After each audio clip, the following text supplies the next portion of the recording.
ఆంధ్రప్రదేశ్ మాజీ ముఖ్యమంత్రి వైఎస్ఆర్సీపీ పార్టీ అధినేత జగన్మోహన్ రెడ్డి గారు అసెంబ్లీలోకి అడుగు పెడితే ప్రతిపక్ష హోదా ఇస్తే తప్ప అడుగుపెట్టే పరిస్థితి ఉండదని, కావాలనే నాకు ప్రతిపక్ష నేత హోదా ఇచ్చేందుకు తిరస్కరిస్తున్నారంటూ తాజాగా ఆయన కోర్టుకు వెళ్ళిన సంగతి తెలిసిందే.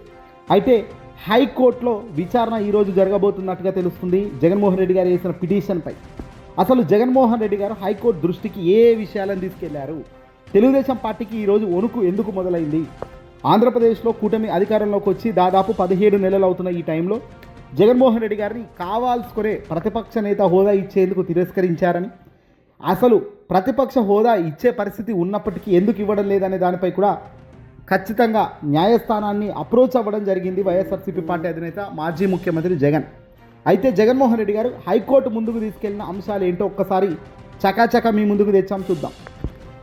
శాసనసభలో తనకు ప్రతిపక్ష నేత హోదా ఇచ్చేందుకు తిరస్కరిస్తూ స్పీకర్ అయ్యన్న పాత్రుడు ఈ ఏడాది అంటే 2025 ఫిబ్రవరి 5న రూలింగ్ సవాల్ చేశారు జగన్మోహన్ రెడ్డి గారు. అంటే అయ్యన్న పాత్రుడు ఒక రూలింగ్ తెచ్చారు. ఆ రూలింగ్లో ప్రతిపక్ష హోదా ఇచ్చే పరిస్థితి లేదని కుండబద్దలు కొట్టారు కూటమి సభ్యులు. దీంతో జగన్ దీన్ని సవాల్ చేస్తూ హైకోర్టును ఆశ్రయించారు. ఈ రూలింగ్ను వెంటనే రద్దు చేయాలని ఆయన హైకోర్టును కోరారు. ఈ రూలింగ్ను ఆంధ్రప్రదేశ్ జీతభత్యాల, పెన్షన్లు, అలాగే అనర్హతల తొలగింపు చట్టానికి పూర్తిగా విరుద్ధంగా ఉందంటూ కూడా ఆయన ప్రకటించాలంటూ హైకోర్టును కోరారు. తనకు ప్రతిపక్ష నేత హోదా ఇచ్చేలా ఆదేశాలు కూడా ఇవ్వాలని హైకోర్టును ఆయన ఆశ్రయించడం జరిగింది.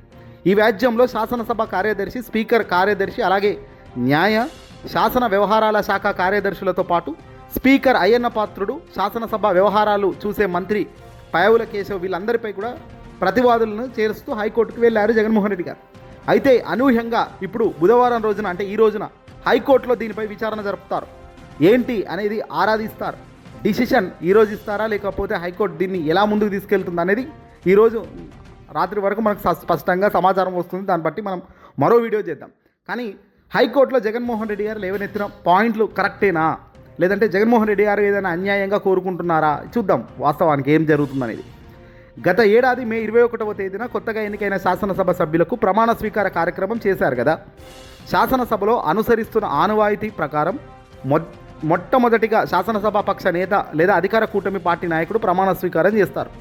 ఆ తర్వాత ప్రతిపక్షాల నుంచి ప్రతిపక్ష నేతగా పరిగణించే సభ్యుడు ప్రమాణ స్వీకారం చేస్తారు. కానీ ఆ రోజు ఆంధ్రప్రదేశ్ శాసనసభలో ఏం జరిగింది? ఈ ఆనవాయితీని పూర్తిగా విరుద్ధంగా కార్యక్రమం జరిగింది. మొదట శాసనసభ పక్ష నేత అయిన ముఖ్యమంత్రిగా ఉన్న చంద్రబాబు నాయుడు గారు ప్రమాణం చేశారు. ఆ తర్వాత మంత్రివర్గ సభ్యులందరూ ప్రమాణం చేశారు. ఆ తర్వాత జగన్మోహన్ రెడ్డి గారు వంతు వచ్చిందట. తద్వారా ప్రతిపక్ష నేత పదవిని వైసీపీ శాసనసభ పక్షానికి ఇవ్వకూడదు అనేది ముందస్తుగానే వీళ్ళు డిసైడ్ చేసుకున్నట్టుగా స్పష్టంగా ఇక్కడ అర్థమవుతుందని జగన్మోహన్ రెడ్డి గారు ఇప్పుడు హైకోర్టు దృష్టికి ఈ విషయాన్ని తీసుకెళ్లారు. రాష్ట్ర ప్రజల తరపున ప్రశ్నలు లేవనెత్తే ప్రతిపక్ష స్వరాన్ని అణచివేయాలనే ఉద్దేశంతోనే పక్కా ప్లాన్తో ఇలా చేస్తున్నారు. తెలుగుదేశం పార్టీ, జనసేన, బీజేపీ ఈ ముగ్గురు కలిశారు కూటమి. ఈ కూటమికి వ్యతిరేకంగా ఉన్న ఏకైక పార్టీ ఈరోజు ఆంధ్రప్రదేశ్లో వైసీపీ మాత్రమే. ఎన్నికల అనంతరం కూడా వైసీపీ ఒక్కటే ప్రతిపక్ష పార్టీగా శాసనసభలో ఉందని, కాబట్టి వైసీపీ అసలైన ప్రతిపక్షమని, అయినప్పటికీ 2024 జూన్ 21న అనుసరించిన సాంప్రదాయ విరుద్ధ విధానాన్ని చూస్తే గనక అధికార కూటమి నేతలు ముందుగానే పక్కా ప్లాన్తో ప్రతిపక్ష నేత హోదా ఇవ్వకూడదని నిర్ణయించినట్లుగా ఇక్కడ స్పష్టంగా కనబడుతుంది. ఎందుకంటే ఆ ఆనవాయితీని వీళ్ళు ముందుకు తీసుకెళ్లలేదు. గత ఏడాది జూన్ 24న స్పీకర్కు నేను లేఖ రాశాను అని జగన్మోహన్ రెడ్డి గారు హైకోర్టు దృష్టికి తీసుకెళ్లారు. ప్రతిపక్ష నేత హోదా, ప్రజా సమస్యలపై మాట్లాడే విషయంలో తగినంత సమయం కల్పించాలని, అంతేకాకుండా గతంలో 10% సీట్లు కూడా పొందని రాజకీయ పార్టీలకు సైతం ప్రతిపక్ష నేత హోదా ఇచ్చారని ఆ ఉదంతాలన్నీ కూడా ఆయన లేఖలో వివరించారు. స్పీకర్ నా లేఖ విషయంలో ఎలాంటి నిర్ణయం తీసుకోలేదని కూడా జగన్ ఇప్పుడు హైకోర్టు దృష్టికి తీసుకెళ్లారు. వైసీపీ 10% సీట్లు రాకపోవడంతో నాకు ప్రతిపక్ష హోదా ఇవ్వడం లేదని వాళ్ళు అంటున్నారు. కానీ కేవలం వైసీపీ ఫ్లోర్ లీడర్ మాత్రమే ఉండాలంటున్నారు. కానీ ఇక్కడ అసలు ప్రతిపక్ష హోదా రావాలంటే 10 సంవత్సరాలు పడుతుందని కూడా ఒక మాట మాట్లాడారు పాయవుల కేశవ్. వీటన్నిటిని ఉద్దేశిస్తూ వీళ్ళందరినీ ప్రతివాదులుగా చేర్చారు హైకోర్టులో పిటిషన్లో.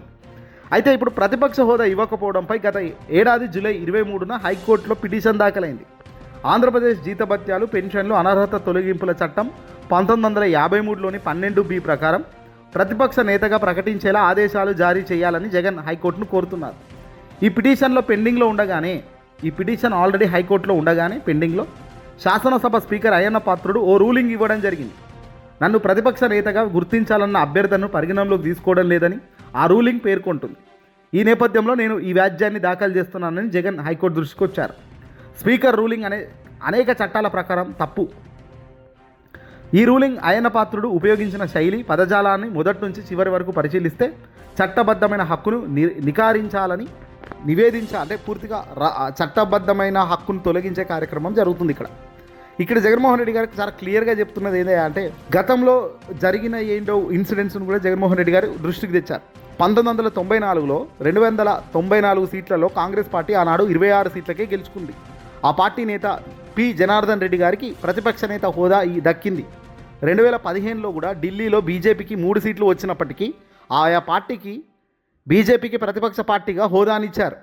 గత ఏడాది జూన్ 4 నుంచి ఈ రోజు వరకు రాష్ట్రంలో కొనసాగుతున్న హింసాత్మక సంఘటనల పట్ల కావచ్చు, కార్యనిర్వాహక శాఖ మౌనంగా ఉండిపోవడం కావచ్చు, అధికార యంత్రాంగం అంతా పాలక కూటమి రాజకీయ ప్రయోజనాలకు తలొగ్గి ఈ పరిస్థితుల్లో ప్రజల తరపున మాట్లాడే ప్రశ్నించే వేదిక శాసనసభే అవుతుంది కదా. సభలో నేనే ఏకైక ప్రతిపక్ష గొంతుగా ఉండాల్సిన అవసరం గొంతుక అన్నది విస్మరించలేని నిజమని జగన్ అన్నారు.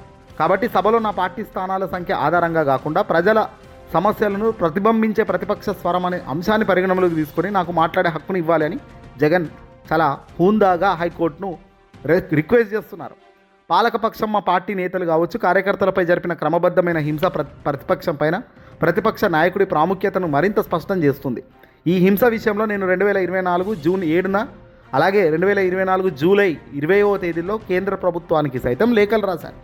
అధికార కూటమి రాజకీయ ప్రయోజనాల కోసం అధికార యంత్రాంగం ముఖ్యంగా పోలీసులు పనిచేస్తున్న తీరు, తద్వారా ప్రజల సమస్యలపై గలమెత్తే హక్కును నికారిస్తున్నారు. స్పీకర్ రూలింగ్ కూటమి నేతల శత్రుత్వ భావాలకు, ఎన్నికల ఫలితాల తర్వాత పాలకవర్గ ప్రవర్తనకు అనుగుణంగా ఉంది. వ్యక్తిగత రాజకీయ ద్వేషంతో కూడుకుంది. ఇది రాజ్యాంగ సూత్రాలకు, చట్టానికి పూర్తిగా విరుద్ధమని, అందువల్ల దీన్ని రద్దు చేయాలని కోరుతూ ప్రతిపక్ష హోదా ఇచ్చేలా ఆదేశాలు ఇవ్వాలని వెళ్తుంది. వాస్తవానికి ఇక్కడ హైకోర్టు ఎలాంటి దృష్టి ఇప్పుడు తీసుకుంటుంది అనేది సంచలనం. జగన్మోహన్ రెడ్డి గారు చెప్తుంది ఏంటంటే గతంలో సీట్ల ఆధారంగా కాకుండా పార్టీల ఆధారంగా చూసి ప్రజల గొంతుగా ఎవడు ఉంటాడో చూసి ఆ ఉన్న వ్యక్తికి ఖచ్చితంగా మాట్లాడే స్వరం, వినిపించే స్వరం ఇవ్వాలి. ప్రతిపక్ష నేతగా గుర్తిస్తే సమయం పెరుగుతుంది, చెప్పాల్సినవి అన్నీ చెప్తాను అసెంబ్లీ సాక్షిగా అంటున్నారు. ఇక్కడ తాను కోరుకునే దాంట్లో తప్పు లేదు. వీళ్ళు ఎందుకు ఆపుతున్నారు, వీళ్ళు ఆపేదానికి నిజంగా ఏదైనా చట్టబద్ధంగా ఏదైనా అడ్డం ఉందా అంటే అది ఏమీ లేదు.